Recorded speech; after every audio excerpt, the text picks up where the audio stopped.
Welcome all of you. If you don't know me, I'm Kiely. I'm the Lee Hills Chair in Free Press Studies.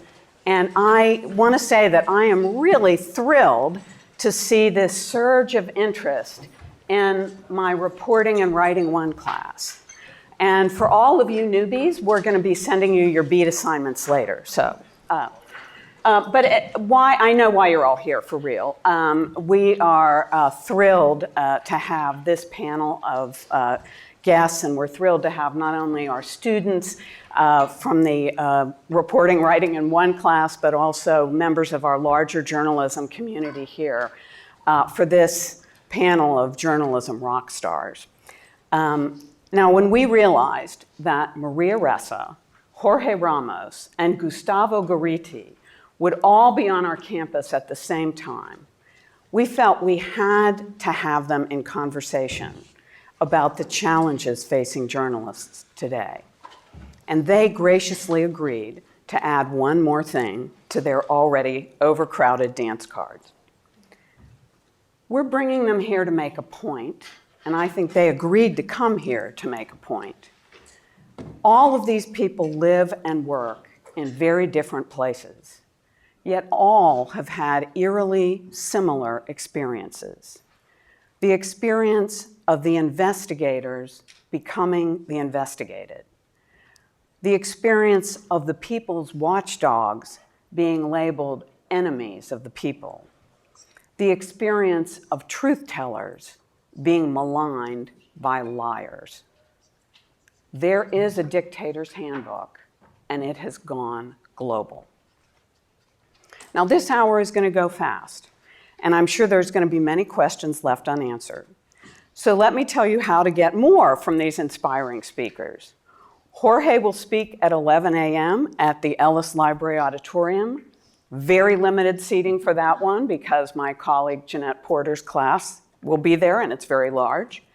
Maria will be right back here in this room at 3 p.m., and Gustavo will be on campus for the next week or so.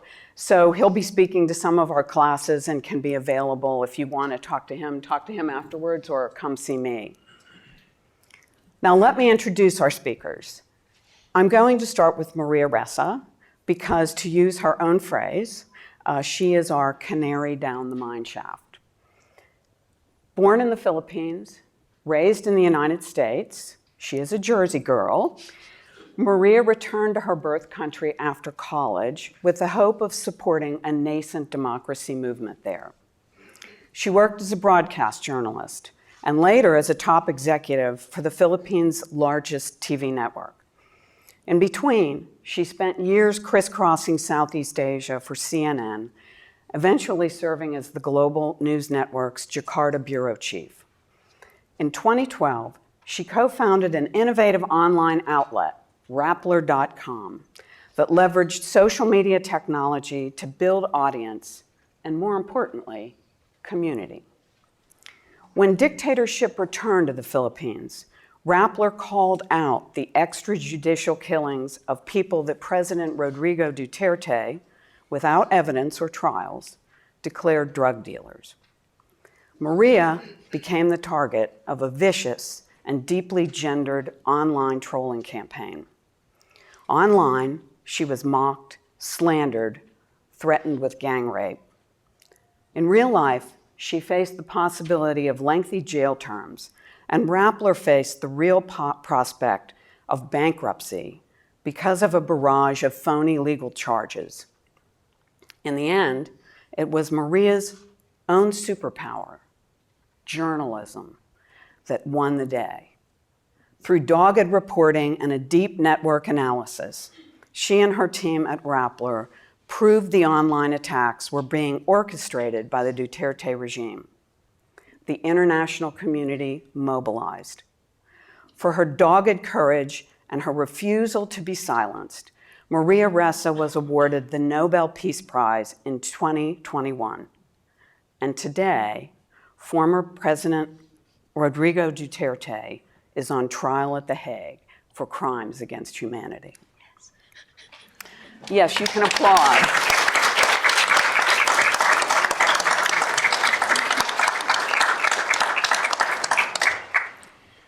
Now, Gustavo Gorriti hails from Lima, Peru, about 10,000 nautical miles across the Pacific from where Maria lives. Yet at the moment, he seems to be living her reruns. One of the most decorated investigative journalists in Latin America, or indeed the world, Gustavo has exposed the inner workings of Shining Paths, Peru's terrorist movement, as well as of a vast network of kleptocracy by top-ranking government officials across the ideological spectrum and across Latin America. His journalism has cost him. He has been kidnapped, exiled, and threatened with further exile. And now, at a time when he should be enjoying the rewards of a long and storied career, he too has come under the same kind of attack that Maria would recognize all too well. A network of online trolls has been defaming him in ways that are false, vulgar, and anti-Semitic. In real life, his office has been pelted with feces.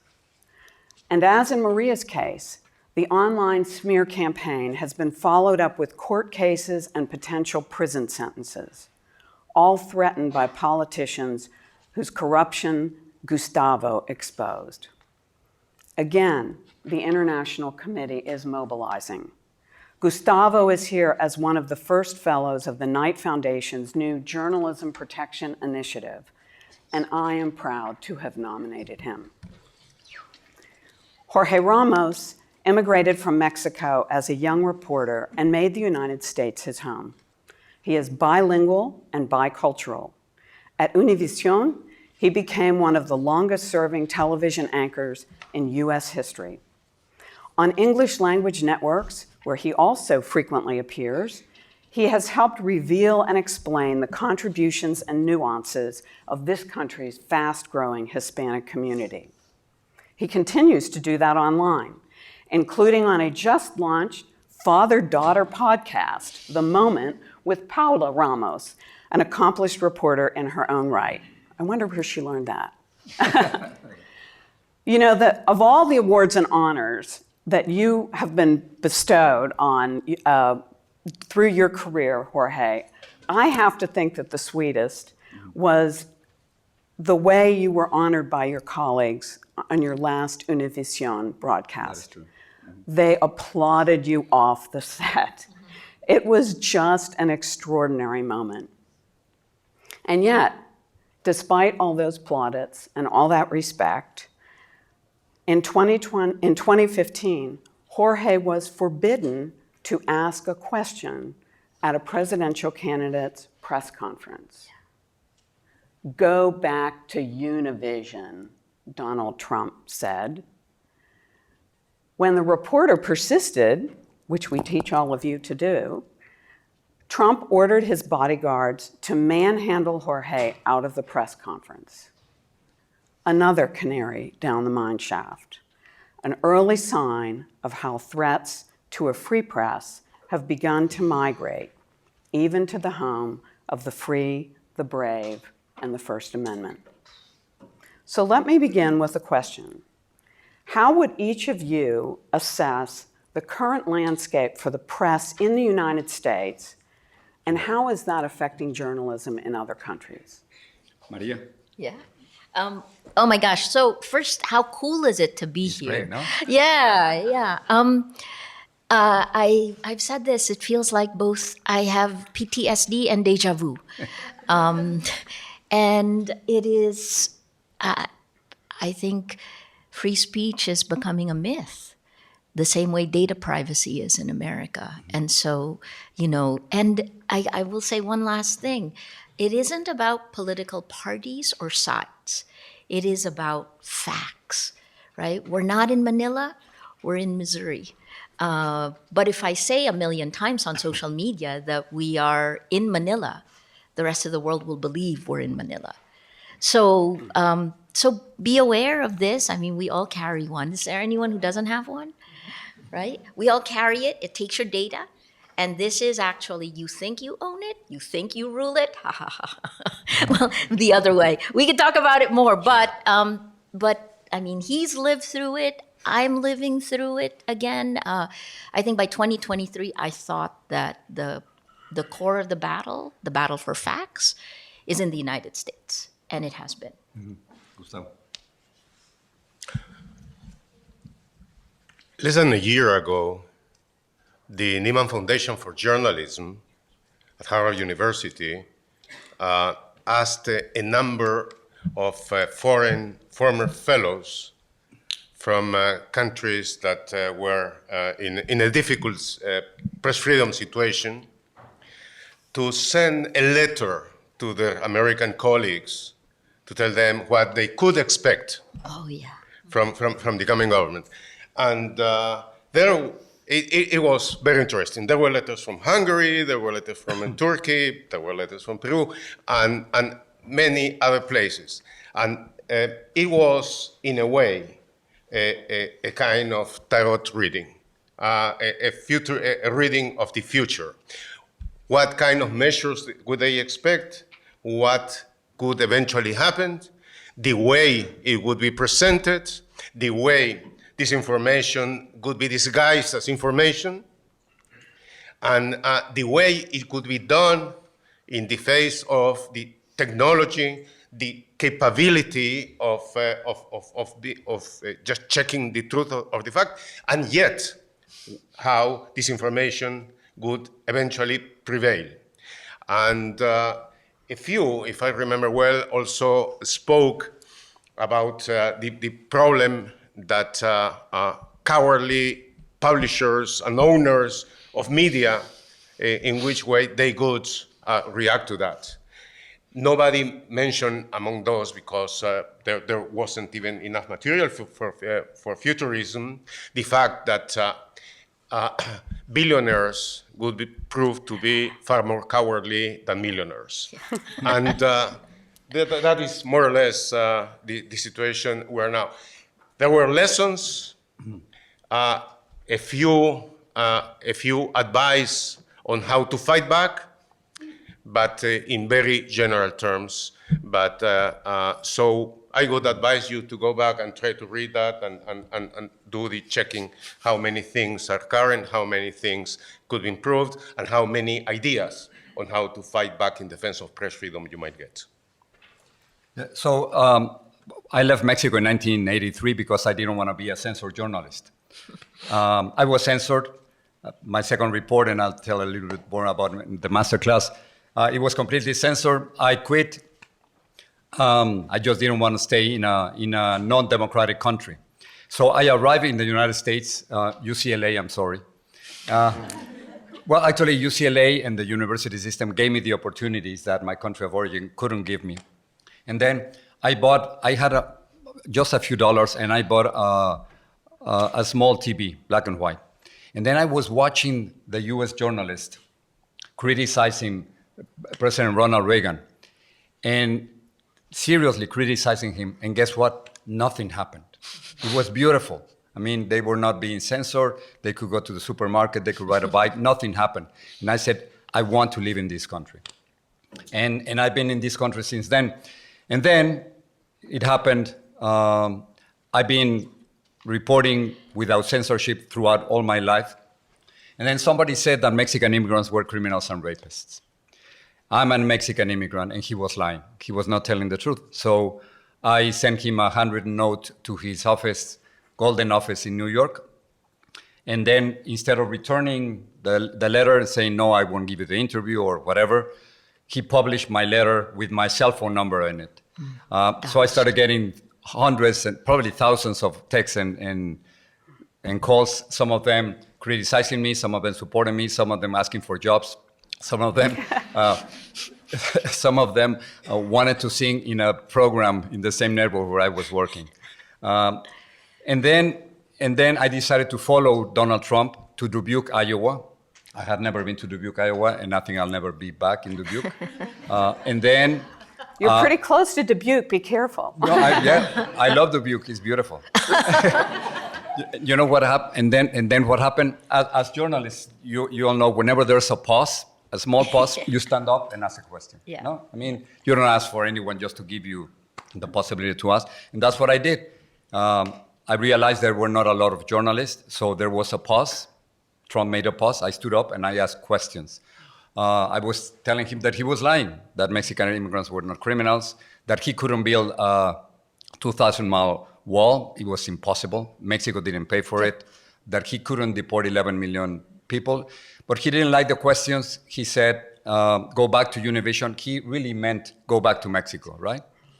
And then after that, I won't get into the details right now, but after what I was saying to everyone is be careful.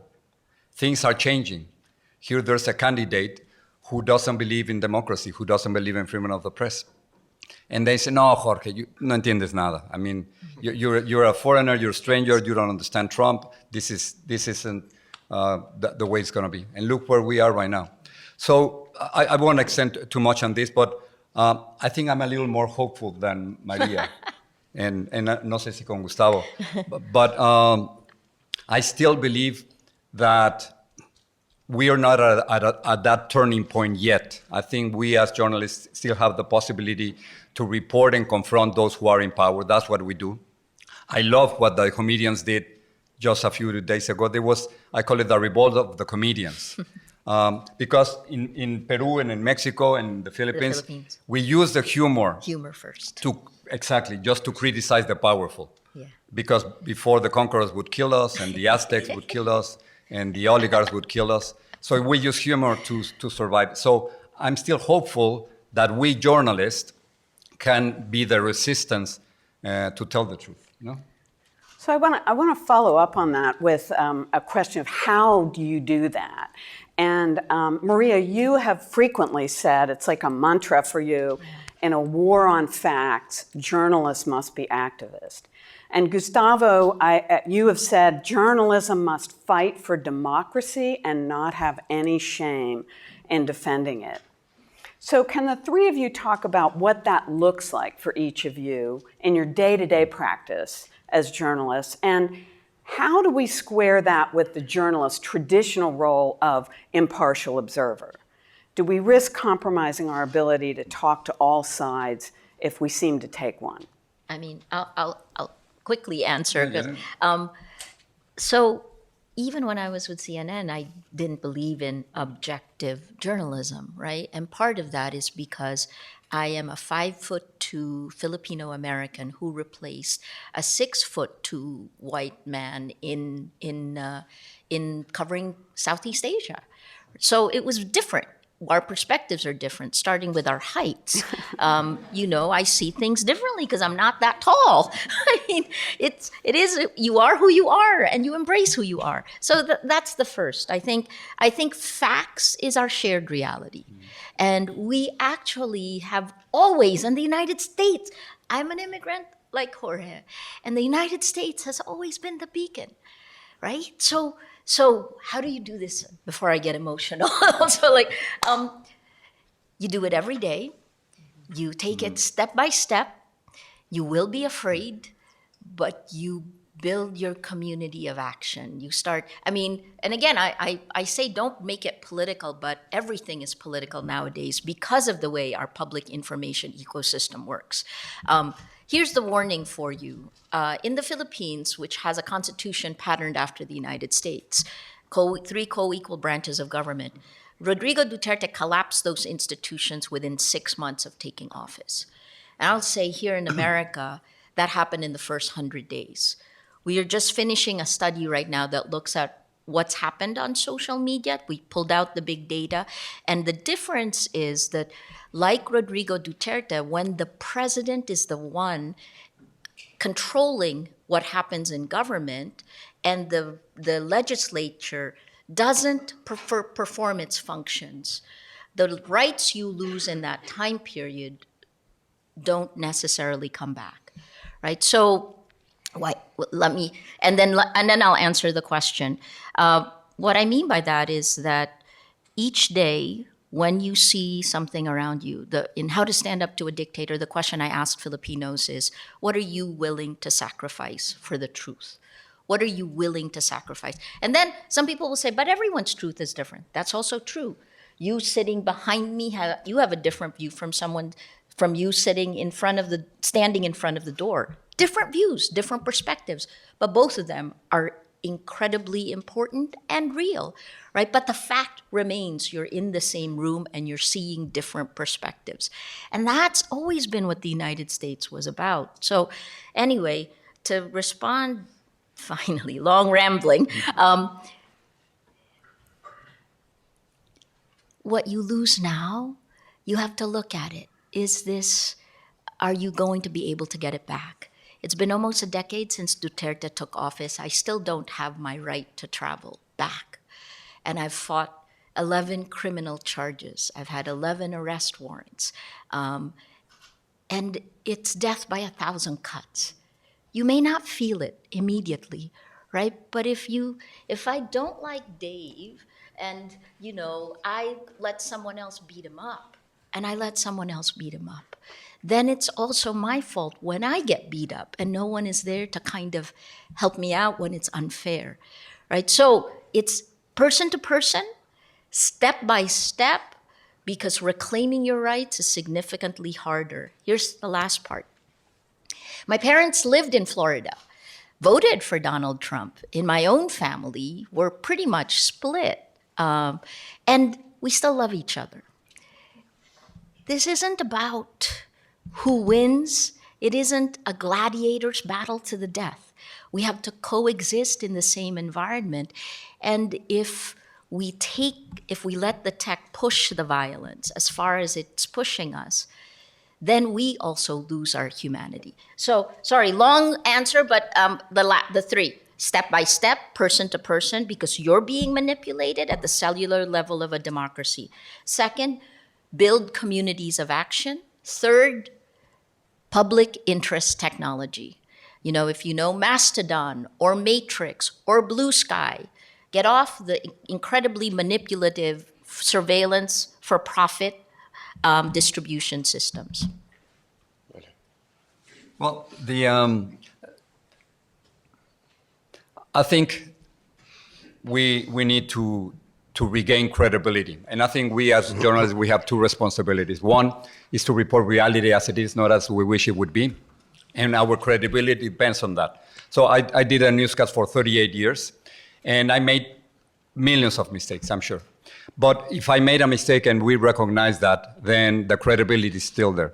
The difference now with you is that you have cell phones, and then you're reporting on cell phones, on social media, in ways in which I had never even experienced. So the first responsibility that we all have is, again, to report reality as it is, not as we wish it would be.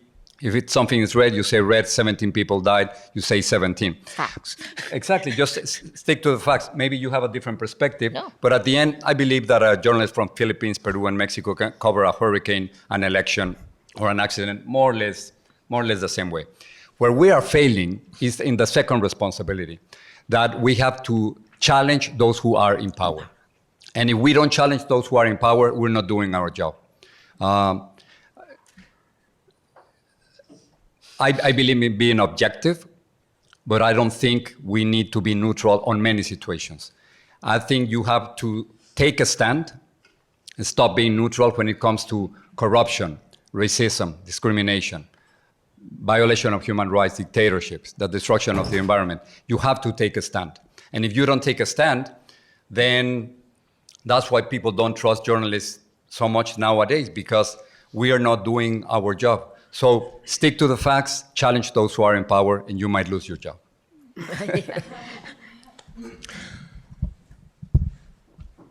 There is nothing wrong in principle with what we understand standard American journalism, the reporting without fear of favor and to try to be as impartial as possible. He said, she said, they said, and that formula. Yet, any professional working for a long time can know that it is very easy to deceive people with that kind of purportedly objective writing.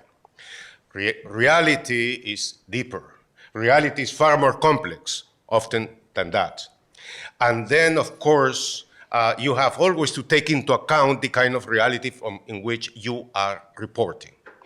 Disinformation is not new at all.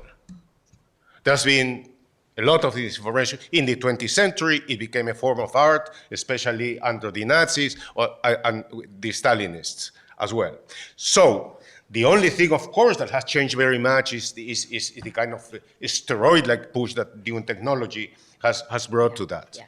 But then we might also try to understand, for instance, in last century, which in many ways seems to be being replicated now.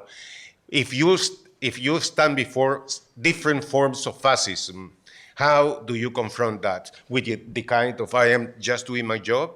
Yeah. If you are the subject of massive disinformation, of massive defamation, and your experience tells you that very often that is the prologue of an actual violent acts, as was the case with Daphne Caruana, as was the case with Anna Politkovskaya, as they wanted to be the case with Maria here. So in all of that, you really have not just to report in a relatively superficial way, but you have to go to the bottom of that. You really have to reveal reality as it is. And then, of course, if you are under a blitzkrieg of lies in disinformation, you have to be able to defend the truth.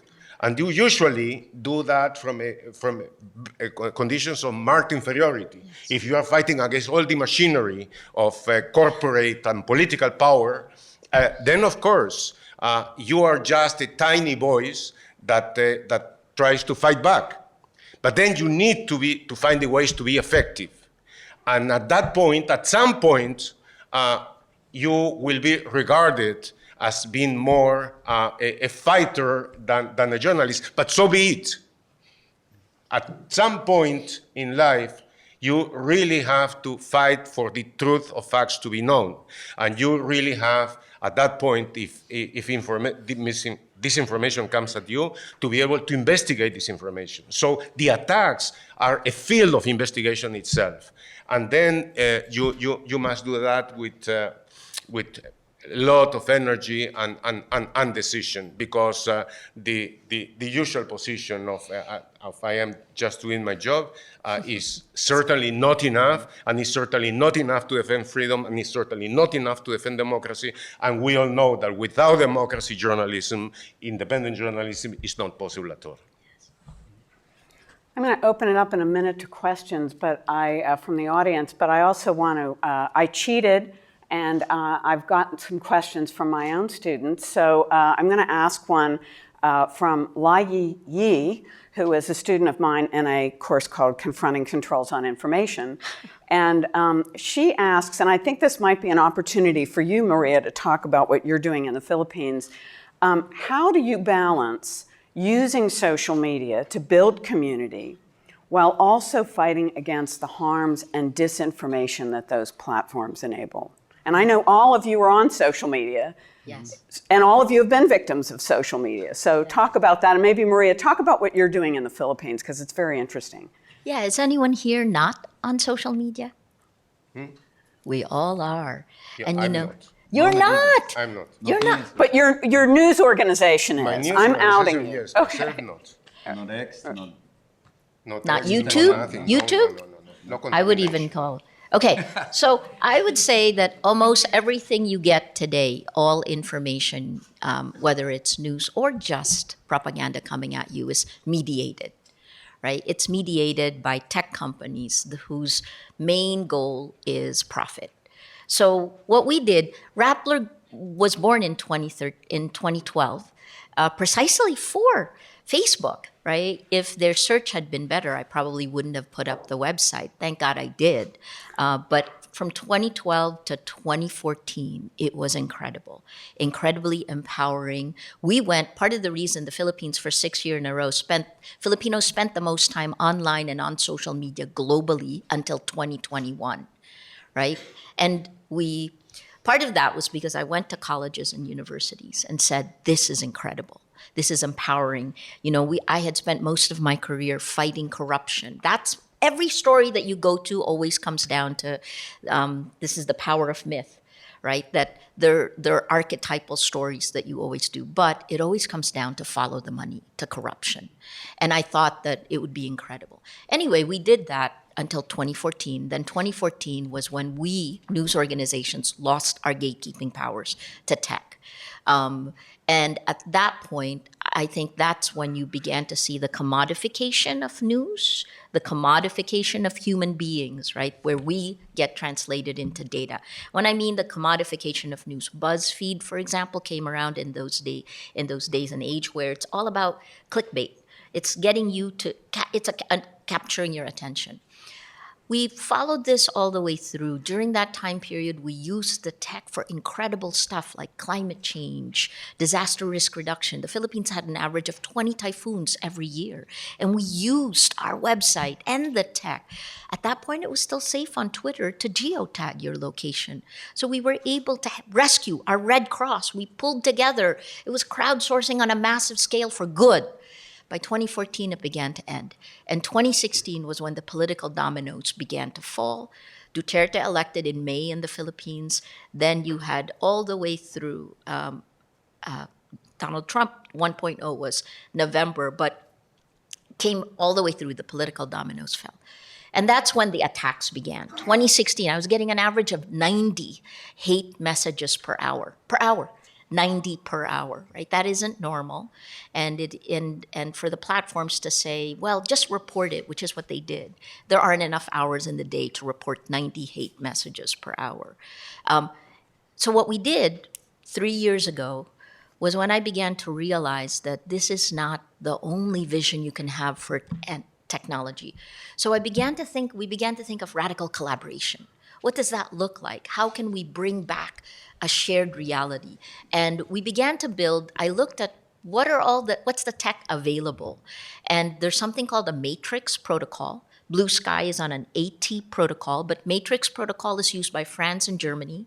Taiwan uses it. France and Germany have all their government websites on the matrix protocol. It's decentralized, open source, end-to-end encrypted.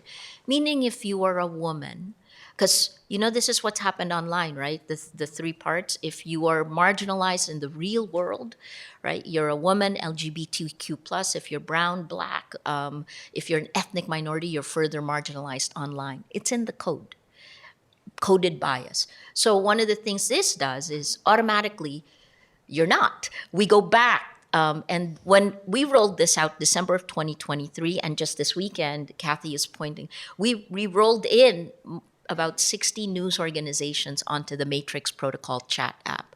The only way news organizations will survive this time period when big tech is literally choking traffic to news sites is to come to a place where shared realities are respected. And what's the danger of that? The danger is you'll get bored, right? That is the danger. We rolled this out December 2023. I'm taking that risk because I'm tired of playing whack-a-mole to find facts and real people. And with the enshittification of the internet, it's getting worse, right? You guys are seeing the generative AI deep fakes. With that, I'm making the bet that more people are going to want a shared reality where we can really listen. Oh yeah, the other part of a democracy, that we don't just yell, that we also listen and we allow trust to shift our perspectives. So that's our goal. And, there's it's an alternative social media type network that's controlled by journalists. Yes? I think not so much controlled, but by the people on it. It's so the Vatican, Pope Leo, 2 weekends ago, he convened all the major news heads. I mean, talk about the convening power of the Vatican. I was a wayward Catholic up until Pope Francis came and pulled us all together. Pope Leo pulled the news heads together, and we were all looking at this. And if the news organizations shift to the Matrix Protocol, because make no mistake, right? Here's the prediction. The architecture of the internet is changing right now. You have generative AI search. Now you ask a question, it gives the answer to you. Do you ever click through to the news site? You don't. That means those news sites are going to die, right? So as this is happening, where will we go? I think this is a tremendous time of creation for the journalists moving ahead. Look through all of it. It is weirdly exciting, even as you're in a battle for We're in a battle for, part we haven't mentioned so much is values. You go down, the standards and ethics of journalism have shaped our lives. And so it goes to those values. I think that's what the Matrix Protocol restores. It's just a shared space. It takes that everything in the world is going to everything physical is being translated into the virtual world. And when we leave it in the hands of private companies to be that mediating interface is the right word. You have no idea how you're being manipulated. You have no idea how you've been digitally cloned and how we are being insidiously manipulated. So that's what we're after. I just want to stop playing whack-a-mole, and I want to get back to a shared reality so I can see what reality is. I think that's what we all have in common. We live in the real world. And let me stop there. But it works. That's all. All right, any questions from the audience?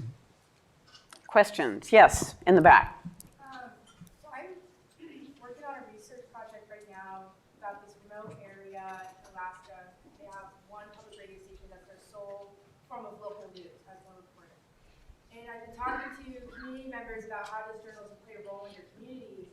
And the conversation is kind of always looped into well, our communities kind of become fragmented. And it almost, for me, that's kind of how I feel like our whole country is right now, is that we don't know our neighbors, we don't want to know our neighbors, and if we don't know them or want to know them, then we don't care we only care about our perspective and not theirs and what they're going through. And so I wonder if you agree, does community play a part in our democracy and how our journalism participates in this country? And if so, how can we use journalism to combat that fragmentation of community? I mean, we're completely polarized right now. No? It is almost impossible just to be in the middle. But I think it's just a word of hope. Thinking of what you were saying, I still believe that journalism is in a universe of where we're flooded with lies and deepfakes and everything. I think journalism has a place. I live in Florida, and I trust 2 meteorologists that tell me during the hurricane season if I have to move or not. I think that's what we do also with journalists. I think we choose who we want to follow, regardless of what you are describing. And then I think we have a great opportunity as journalists to make a difference in Alaska and in many other places. Do you know Tilly Norwood? Tilly Norwood is a fake actress. And Tilly Norwood is creating a revolt in Hollywood because she can do anything you want. Any role that you want, she can actually Generative do. AI. Yeah.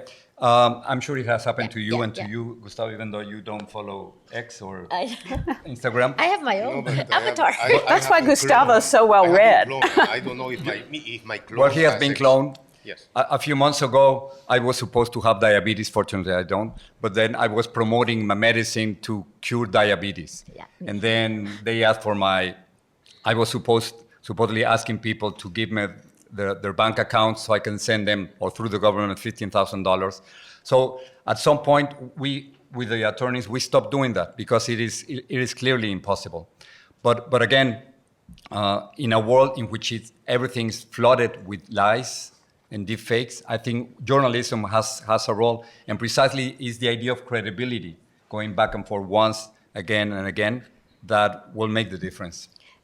Is that okay? So I'll directly answer that by saying community is everything, right? When we established Rappler, when we built in 2012, my elevator pitch is one sentence. If you're a startup founder, elevator pitch, one sentence. We build communities of action, and the food we feed our communities is journalism.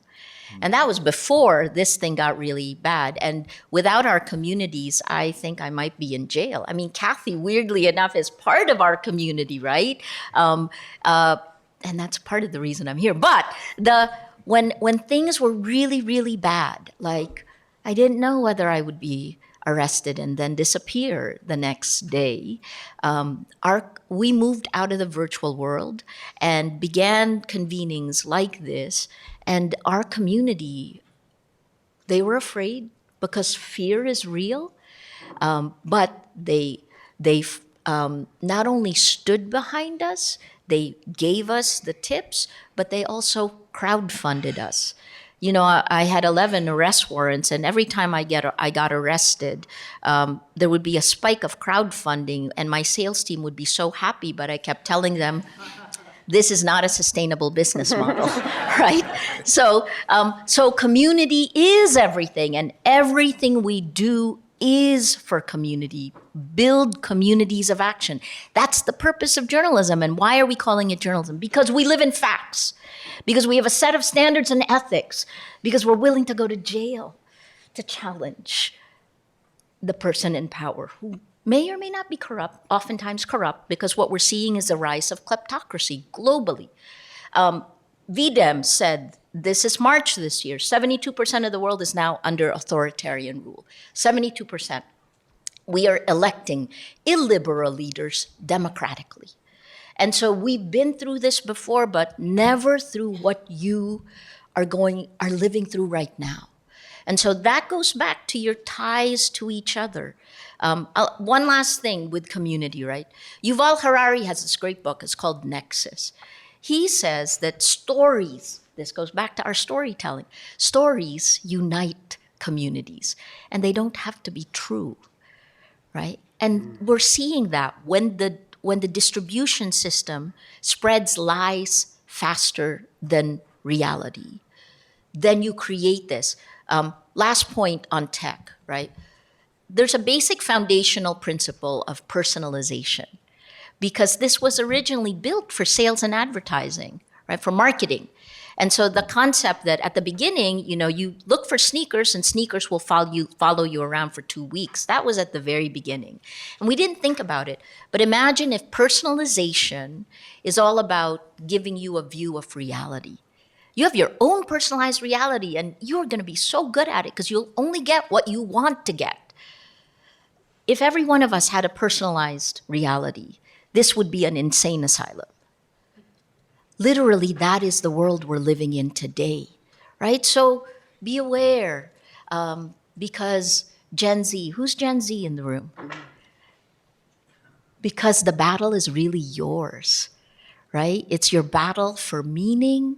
It's your battle for community. It's your battle for facts. I want to jump in and because Gustavo, you talk about the change in your career, because I want to talk about the journalism community. And you talked about the change in your career from kind of the lone wolf model of investigative reporting to a more really cross-border collaborative reporting. Maria mentioned radical collaboration with people you might have been competing with at one point. And I wonder, how important is that? And what do you say to these tadpole Maria Ressas and Gustavo Gorritis and Jorge Ramoses, what kind of communities do they need to build? And I'll just end it with kind of what I'm trying to get at was, I watched the tape of you and your infamous encounter, Jorge, with then presidential candidate Trump, and nobody else in the room stood up for you. Actually, 2 journalists did. They did, okay. You didn't see that in the video. But talk a little bit, can you all talk a little bit about how we need to support each other at a time when I think, how many people in this room have family members or friends who wonder why you want to be a journalist? How many? So how can they support themselves? Thank you. They're doing it anyway. Yeah. Right? Talk about that. And how can we support each other? So, well, I was talking about yesterday was about how the idea of how to do investigative journalism has changed in the last times. For many years, for myself, I am sure for you, investigative journalism was generally a lone wolf endeavor. If some of you might have read or remember, for instance, the way in which Sy Hersh investigated the My Lai massacre and in Vietnam. It was the kind of detective work that had to be done personally. You couldn't have done that on a team because you really had to build a lot of trust with your sources, and you had to go and seek them and talk to them and gain their confidence and then come out with the results. That was why Psy is so much lone wolfish in general terms. But and nowadays, things, some time ago, things began to change. I still can remember when the International Consortium for Investigative Journalism was a very young organization. Psy came to give a talk to us. And many people believed that the whole idea of all these people coming from all over the world cooperating among themselves was an impractical idea that wouldn't work. And at the beginning, it was quite imperfect, but eventually it began to work. It began to work. With the help of technology, I have to say, technology is working in many perverse ways, but it has also enabled us to do things that were impossible to think before. I mean, the My Lai massacre could have been investigated in a totally different way today, with satellite coverage of the area, reconstruction of the scene, and all of that.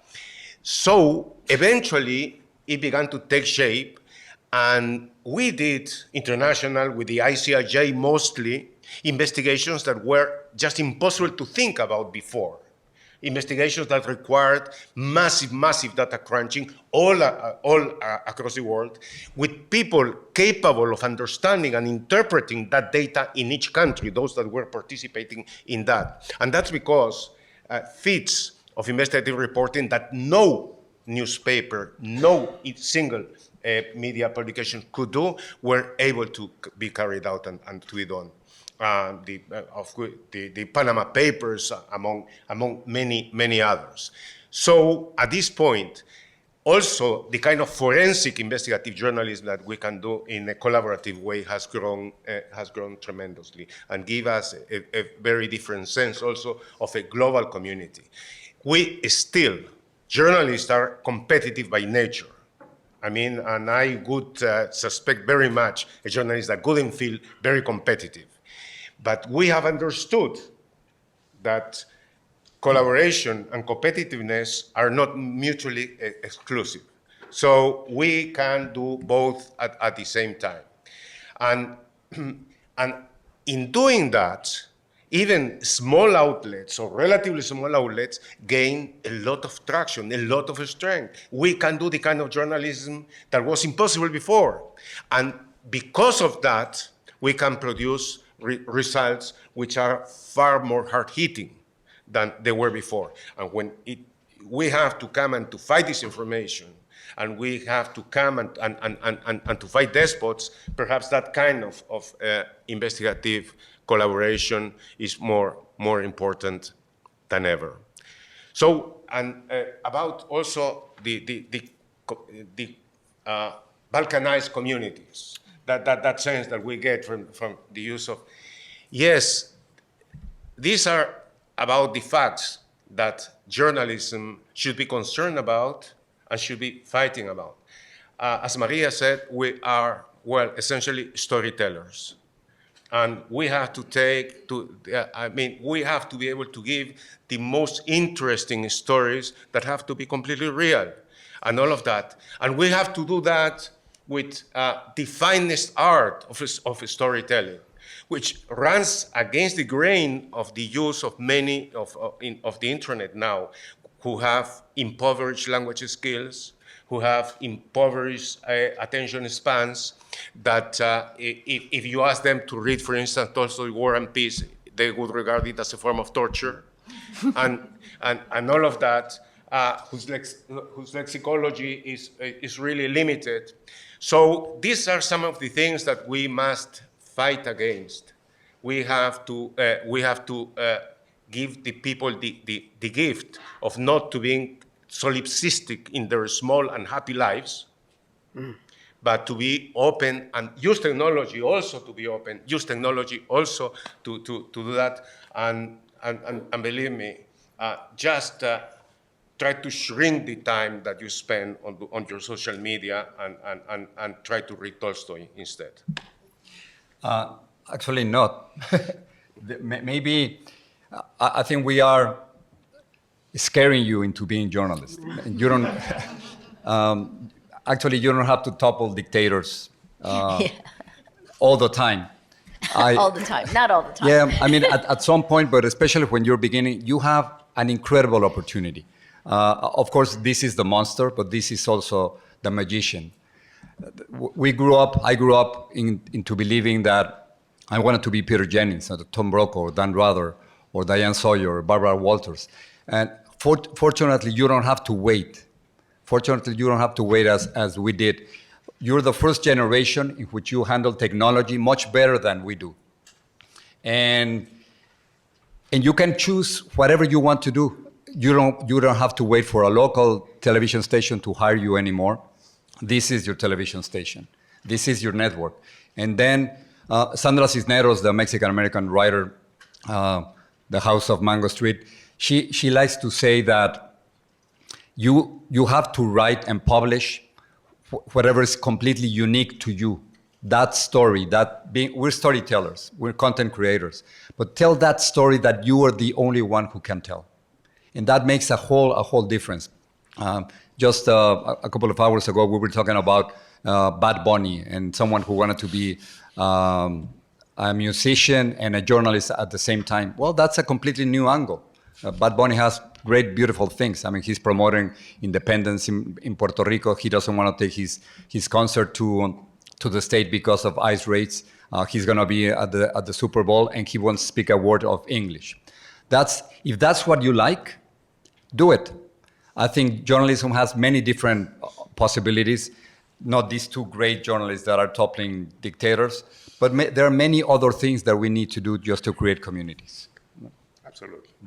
But can I add just one warning? So first of all, thank you for wanting to be a journalist, right? At a time when it is, when we're under attack, and frankly, if you look at all the data, and we can go over this later on, news organizations, small and medium-sized ones, may die within 6 to 8 months, right? Because of the talk about doom and gloom. But having said that, please be careful. Take care of yourself. These things push commodification, right? And I don't think I knew who I was until I was 30. And even then, it's a complete growth for you. Be aware of, I guess that's why building communities is a good first step. But don't buy into the hype that it's all about.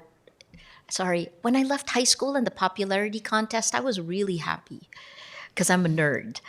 But the popularity contest that this pushes for the rest of our lives, give yourself time to find meaning, right? And sometimes that's not popular. Protect yourself because it is dangerous. But I will echo Jorge, this is a time of creation. And I say this all the time. The destruction has happened. You're living through it. So the question now is, what are you going to create? Don't follow what others have done. There's something different in your generation. And I don't know what that is, but it is in communities. On a very quick, more serious note, I think we're going to be asked in years from now, what did you do during these years? Yes. We're right in the middle of a crisis in this country and in the world. And I think we're going to be asked, what did you do? Gustavo and Maria, they have answers. I think I have an answer. But you're going to have to give an answer to your friends, to your partners, to your children. What did you do during these years? And I think our answer is we're fighting for the truth. I know it sounds incredibly revolutionary and grandstanding, but that's what we do as journalists. And if you decide to be a journalist, and I certainly hope you do, because Gabriel Garcia Marquez was right, it's the most beautiful profession in the world, you will be asked, what did you do during these years? And that's an answer that we have to give as journalists. Time for one more question. Yes. Yes. Yes, you.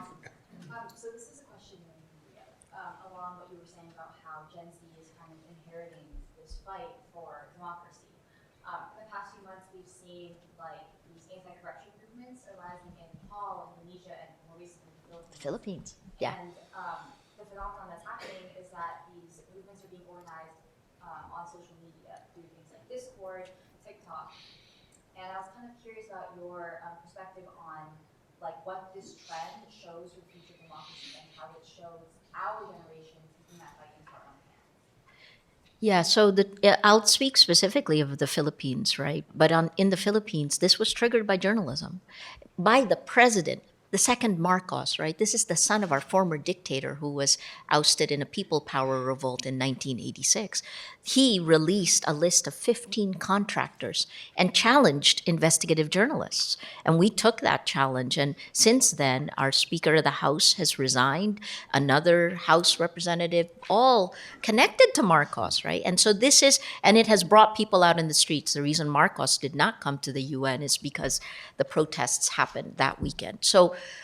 But social media it's both good and evil, because ultimately you do not retain control of yourself when you're being insidiously manipulated. Discord, a little bit better. Nepal was a perfect example of this. Nepal, the government tried to ban social media. And then all of the anti-corruption stuff came out. Thailand, Indonesia, all of these protests are now connected to corruption. Here's the thing you have that our generation still has, but very little. It's idealism and energy. The idealism and energy that you have. And I think the difference now is you're going to have to merge it with wisdom immediately. Which means if you don't have experience, find people with experience, right? I think that's Rappler's secret, because there were 4 or 5 of us above 40 when we started it in 2012. And then our 20-somethings, the brightest 20-somethings we could find, fueled it. When we came under attack, whenever those of us the older of us got tired, our millennials, we were 63% women, and our median age is 23 years old. Not by design. It's shifted a little bit since then, but that is the internet generation. So double-edged sword, this thing. Organize in the real world, organize in more secure Signal, Matrix, there are a lot of other things, but it is the passion of youth, but they're doing it with journalists. Right? Because here's the thing, when you have no facts, you have no civil society. Because if you don't have facts, how do you know which way to go? How do you know what actions to take, right? That's the reason why a dictator wants to break that down, because if you distrust everything, you will not be able to organize in any meaningful way. So, it's a time of creation is, I guess, what I'm going to go back to, right? I'm looking forward to going home and seeing what that feels like. And it's funny, my co-founder said, maybe there's not a government by the time you come back. And I hope not, because I want my last case done, Sorry, it's all about I love the fact that there was no Philippine head of state at the UN, so Maria was the representative of the Philippines at the United Nations. She spoke at the General Assembly. That's pretty amazing. Okay, we are really at the end of our time. We could go on forever, but I'm being respectful of Jorge, who has another commitment at the top of the hour. I will just say in conclusion that I had another question from one of my students that I'm going to answer, which is she wanted to know from each of you, why do you continue to be a journalist? Who else would you rather hang out with? That's why you continue to be a journalist, okay? So I really want to thank all 3 of these amazing human beings who happen to be journalists for coming here to the world's first journalism school to share your wisdom. And I think on behalf of all of us, I want to give you a huge thank you. Thank you so much.